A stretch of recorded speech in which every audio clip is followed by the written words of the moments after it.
Okay, we've got the preamp is now mounted to the bottom shelf, and the next thing we can show you is, if you see with these wires, the way we labeled them, you take them up, they fit right in the holes and right in the positions where they were originally connected. So you want to try to keep that shape. Now we're going to bring those down out of the way right now, because we're going to hook up the expression pedal. Otherwise, if we don't do it now, we're going to forget. Turn the organ on and go, hey, why doesn't it work? The expression pedal is just a matter of sliding that bracket, that piece back on there.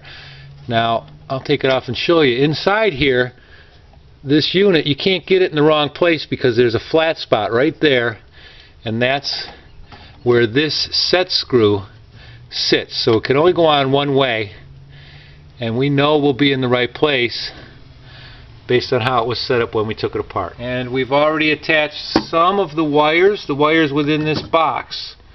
The main number 1 silver, number 2 which comes over this way, and number 3, they're all terminated inside.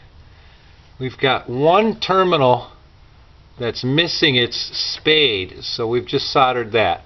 Now we're going to connect these, and if you notice, it's pretty straightforward how they connect. You just bring it up and there they go.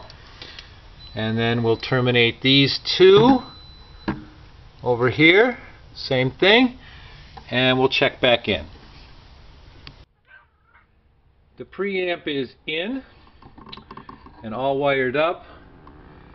You can see we got new solder joints there.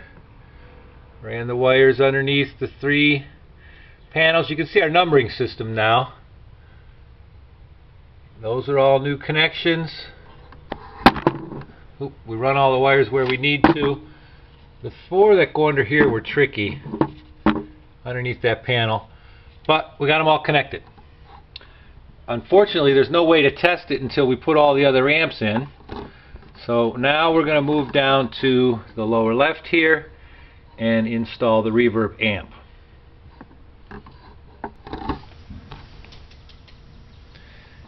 Okay, here's the reverb amp.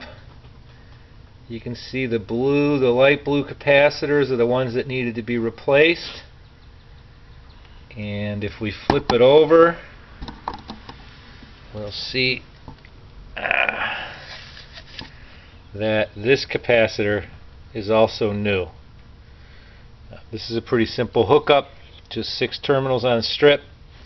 But before we do that, there are 2 wires that come inside this amp. You can see where we cut the old ones, right there and right there. And they come in through this little hole right here.